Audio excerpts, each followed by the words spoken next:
Treviso dal punto di vista turistico non è più la Cenerentola del Veneto perché ha iniziato a farsi conoscere. Lo scalo trevigiano, prima base di Ryanair in Veneto, ha già fatto volare 450.000 passeggeri nei primi 3 mesi del 2022 e conta di eguagliare a fine anno i volumi del 2019, quando partirono e atterrarono da Treviso oltre 3 milioni di passeggeri.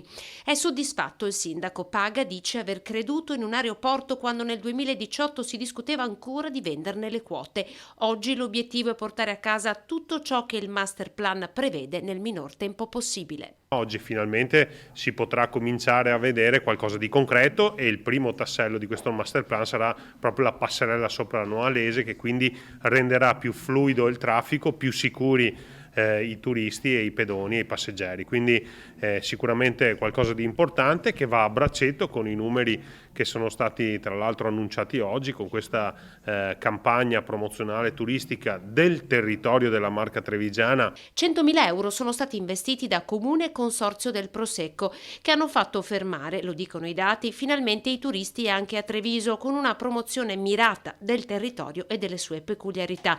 Intanto il parterre delle destinazioni si allarga con altre 3 rotte oltre le 11 già presenti. È chiaro che il Veneto per noi rappresenta un territorio importante, un territorio dove Ryanair vuole continuare a crescere e lo faremo sicuramente con ulteriori opportunità di viaggio.